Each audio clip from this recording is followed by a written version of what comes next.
day, everyone. So for today, we're about to discuss how businesses are done in different countries.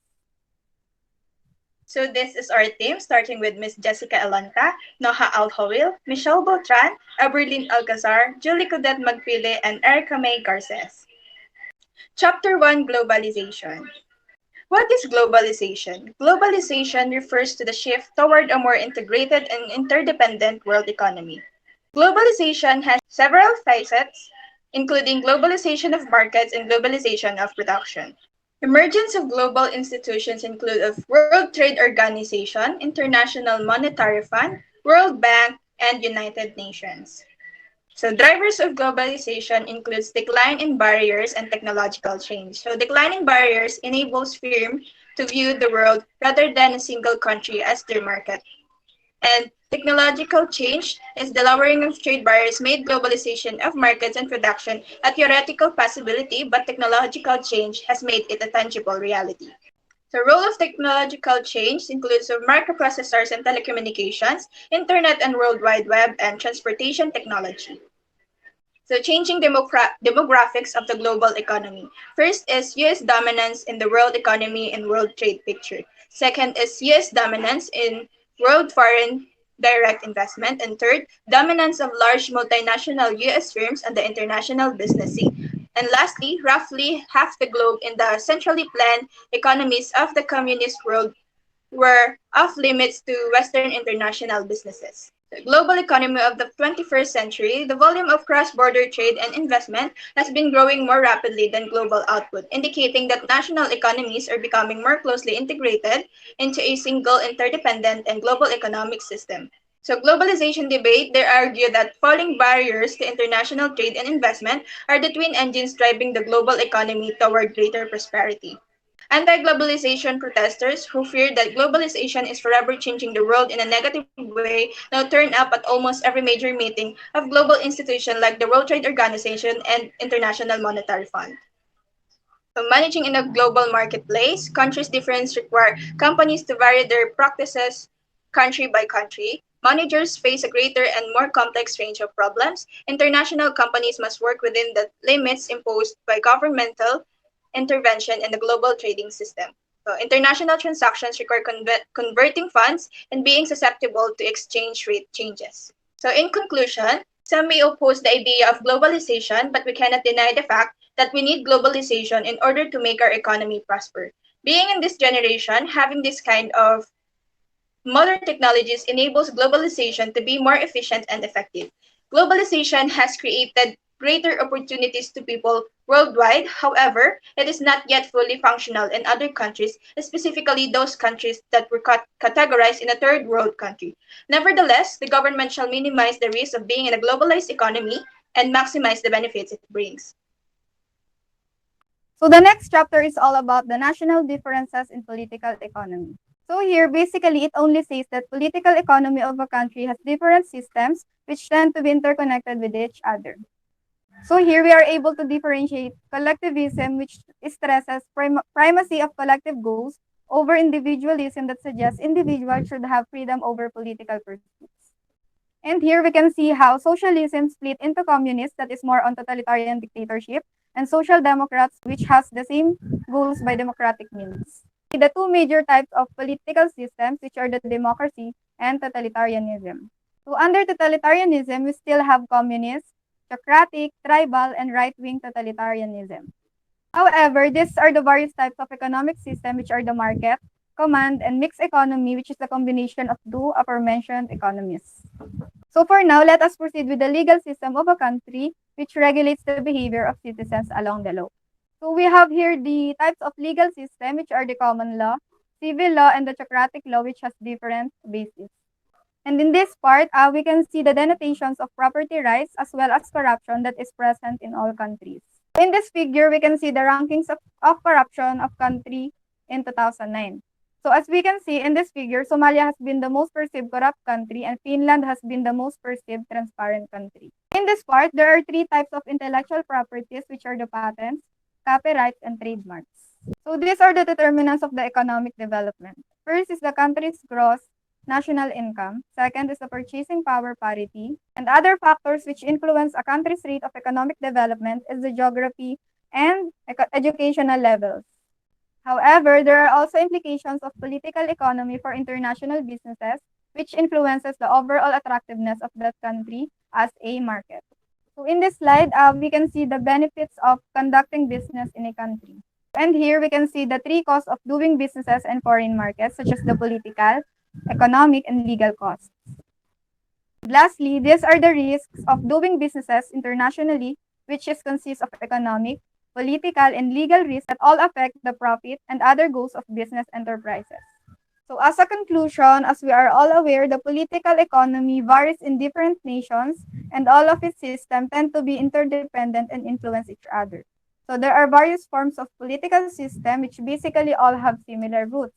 Consequently, as of today, where numerous societies that had come into existence, there have been several insights when it comes to political decision making.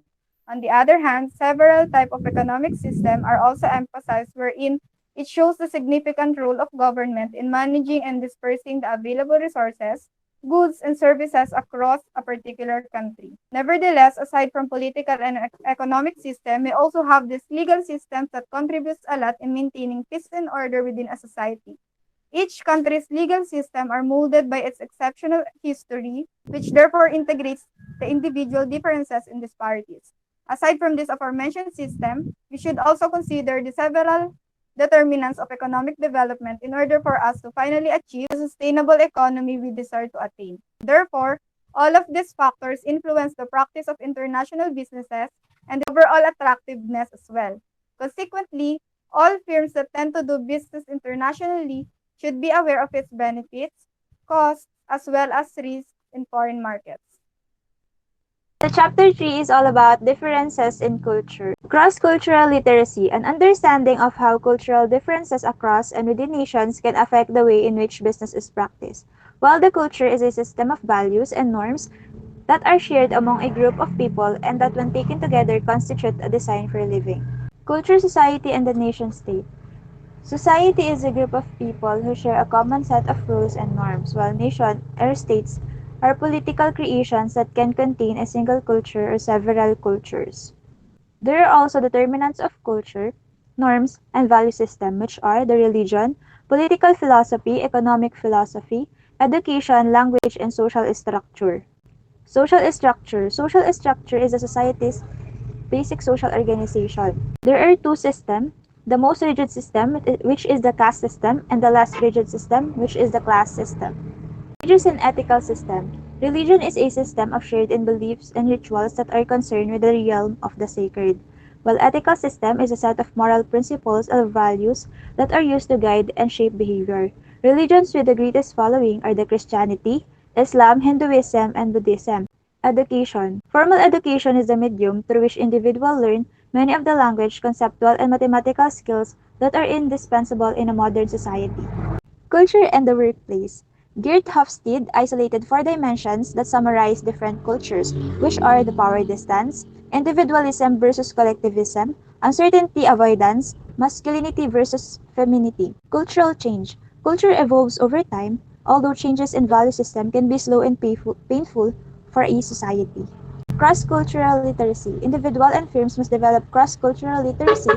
An individual must also be beware of ethnocentric behavior, which is a belief in the superiority of one's own culture. Culture and competitive advantage. The connection between culture and competitive advantage is important because the connection suggests which countries are likely to produce the most viable competitors, and the connection has implications for the choice of countries in which to locate production facilities and do business. So the conclusion in chapter 3 as a culture is different in every country. Cultural differences are various beliefs, practices, languages, religions, and others that are considered unique to a specific member of people. Though we had many differences in culture, we can still promote the unity and the social relationship between people, not just when it comes on business matters and international communication and trade, but also on the day-to-day activities of the people. Learning about those differences of other cultures help us to understand different perspectives of people in the world we are living today. So now let's proceed to chapter 4, which is International Trade Theory. Introduction. International trade theory explains why is it beneficial for countries to engage in international trade. It helps countries formulate their economic policy and explain the pattern of international trade in the world economy. Free trade refers to the situation where a government does not attempt to influence, through quotas of duties, what its citizens can buy from another country or what they can produce and sell to another country. So the international trade theory evolved first mercantilism in 16th and 17th centuries, David Ricardo in 19th century, Adam Smith in 1776, and Elie Heckscher and Bertil Ohlin in 20th century. So here are the benefits of trade. It allows a country to specialize in the manufacture and export of products that can be produced most efficiently in that country. It is beneficial for a country to engage in international trade, even for products that is able to produce for itself. Mercantilism. So mercantilism is in mid 16th century. It is in a country's best interest to maintain trade surplus. Absolute advantage. According to Smith, trade is not a zero-sum game, and countries should specialize in the production of goods for which they have an absolute advantage and then trade these goods for the goods produced by other countries. The comparative advantage is a country should specialize in the production of those goods that it produces most efficiently and by the goods that it produces less efficiently. So these are the gains from trade. The theory of comparative advantage, potential world production, and it provides a strong rationale for encouraging free trade. Heckscher-Ohlin theory. So Heckscher and Ohlin, comparative advantage arises from differences in national factor endowments. The Leontief paradox. Since the US was relatively abundant in capital, it would be an exporter of capital-intensive goods and an importer of labor-intensive goods. The product life cycle theory. Vernon proposed the product life cycle theory. As product mature, both the location of sales and the optimal production location will change, affecting and flow and direction of trade. The new trade theory. Because of the economies of sales, trade can increase the variety of goods available to consumers and decrease the average cost of those goods. In those industries, when the output required to attain economies of scale represents a significant proportion of total world demand. Porter's Diamond explained why a nation achieves international success in a particular industry. So here are the determinants of national competitive. The firm strategy, structure, and rivalry, the demand conditions, related and supporting industries, and the factor endowments. Firm strategy is structure and rivalry. It is the conditions in the nation governing how companies are created, organized, and managed, and the nature of this domestic rivalry. In my final analysis, it is widely known that economic system among states is global cooperation.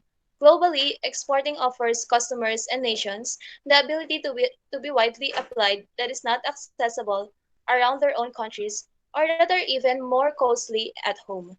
International trade is a significant element in enhancing living standards, providing jobs, and allowing customers to experience a greater selection of products in foreign trade between different countries. Benefit from international trade refers to the compensation enjoyed by the localization and separation of labor of numerous jurisdictions involved in trading. It's imperative to analyze whether economies have traditionally traded with each other in terms of understanding how contemporary world capitalism has grown. Moreover, financial experts have been constructing hypotheses over time to clarify the dynamics of global trade. The modern theory of trading notes that a motivating factor underlying trade increases consumer a greater variety of differentiated goods in the modern environment. Along with our discussion, international trade theory encourages us to well understand certain things with regards to globalization. It indeed serves as our guide to our journey in aiming for success. Chapter 5, The Political Economy of International Trade. Here are the 7 main instruments of trade policy: tariffs, subsidies, import quotas, voluntary export restraints, local content requirements, administrative policies, and anti-dumping duties. So, tariffs, a tax levied on imports that effectively raises the cost of imported products relative to domestic products. So, subsidies can help domestic producers in 2 ways. They can help them compete against low-cost foreign imports. Also, they can help them gain export markets. Import quotas and voluntary export restraints. First is the import quota, tariff rate quotas, voluntary export restraints, and quota rent. Who benefits from import quotas and voluntary export restraints? It benefits domestic producers by limiting import competition, but they raise the prices of imported goods for consumers. Administrative policies. Administrative policies, bureaucratic rules that are designed to make it difficult for imports to enter a country, and dumping, selling goods in a foreign market below their cost of production. Anti-dumping policies, designed to punish foreign firms that engage in dumping, and the goal is to protect domestic producers from unfair foreign competition. So the case for government intervention, governments intervene for political reasons and for economic reasons. Here are the two types of arguments: political arguments and economic arguments. Political arguments for intervention. One, protecting jobs and industries. Second, national security. Third, retaliation. Fourth, protecting consumers. Fifth, furthering foreign policy objectives. And last, protecting human rights. Here are the economic arguments for intervention. The infant industry argument and the strategic trade policy. Two situations where restrictions on trade may be inappropriate: retaliation and trade war, and domestic policies. The Uruguay around 1986 focused on services and intellectual property and the World Trade Organization. World Trade Organization is currently focusing on anti-dumping policies, protectionism in agriculture, protecting intellectual property, market access for non-agricultural goods and services, and last, a new round of talks. Trade barriers and firm strategy. Trade theory suggests why dispersing production activities globally can be beneficial.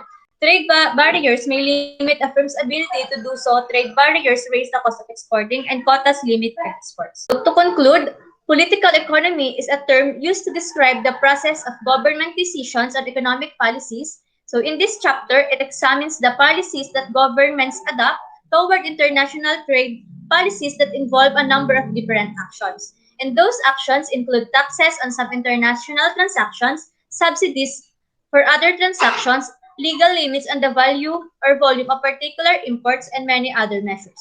This chapter thus provides a framework for understanding the effects of the most important instruments of trade policy. Governments undertake intervention to achieve several goals. It includes generating revenue, achieving policy objectives, and protecting or supporting the nation's citizens or private firms. So the chapter 6 talks about the FDI. FDI means the foreign direct investment. We all know that FDI is an investment in the form of a controlling ownership in a business in one country by an entity based in another country. So there are two ways to look at FDI. The flow of FDI refers to the amount of FDI undertaken over a given period of time, and the stock of FDI refers to the total accumulated value of foreign-owned assets at a given time. The theories of FDI are the limitations of exporting, limitations of licensing, and advantages of foreign direct investment. So the four host country benefits are the resource transfer effect, the employment effect, the balance of payment effect on competition and economic growth. So the three host country costs are the possible adverse effect of FDI, the adverse effects on the balance of payments, and the perceived loss of national sovereignty and autonomy. So home country benefits are the effect on the capital account of the home country's balance, the employment effects that arise from outward FDI, and the gains from learning valuable skills from foreign markets. So the home country costs are the most important concerns for the home country center around the balance of payments and the employment effects of outward FDI. In the international trade theory, home country concerns about the negative economic effects of offshore production may not be valid. So the home country policies are the encouraging outward FDI and the restricting outward FDI. So the host country policies are the encouraging inward FDI and restricting inward FDI. Government policy, a host government's attitude toward FDI is important in decisions about where to locate foreign production. And the firm's bargaining power with the host government in highest. So, with my conclusion, as we can see through the detailed discussion on FDI, it has helped to boost the economy of a particular country. FDI brings a lot of benefits to both home countries or host countries and also transfers not only economic or financial resources, but also knowledge or expertise. Since the FDI is mostly in the form of physical investments, investors would prefer the markets with better infrastructures. To finalize, that is how businesses are done in different countries.